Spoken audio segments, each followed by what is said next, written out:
Week 24, day 5.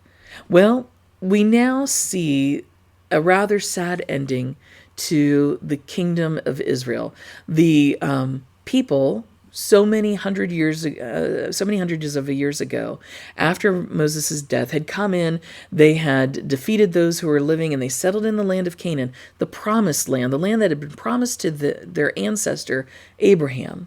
Now, hundreds of years later, after periods during which God was supposed to be considered the ruler and king of all of them, the people had required a human king, like the nations around them.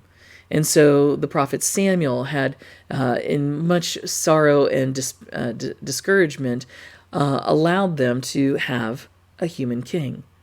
Well, we've seen Saul was a king that didn't follow after God's heart. David had a whole heart for God, but even he could be distracted and could do some terrible things. And so his kingdom sort of ended with his reign sort of ended with a instead of glory.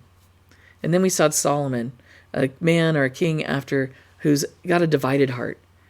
While he started off really well, he allowed all of the machinations and glories of the kingdom and the wives that he married to turn his head, to turn his eyes from the one true God.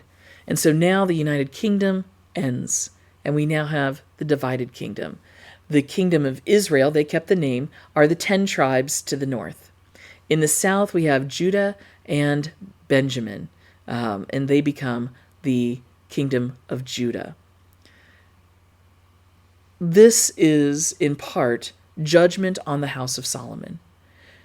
God had told him all along, as God has told all of us all along, that the one thing that God most requires is faithfulness to God. Solomon allowed his eyes to be turned to other gods by those wives that he married with, and he married into their belief systems, following false gods, worshiping to them. And as a judgment, God divided Solomon's house. What we see here are brilliant examples of human foolishness. Now, I don't know about you, but we can find plenty of examples of human foolishness in our own day, in our own lives. We probably don't even have to look to anybody else but within the mirror. But whatever foolishness we may feel that we have done in our own lives, or we've seen in the lives of friends and family, or those who are on TV, or those who are in the public arena, remember that wisdom first starts with a fear of God, the reverence and awe of God, remembering that God is God alone.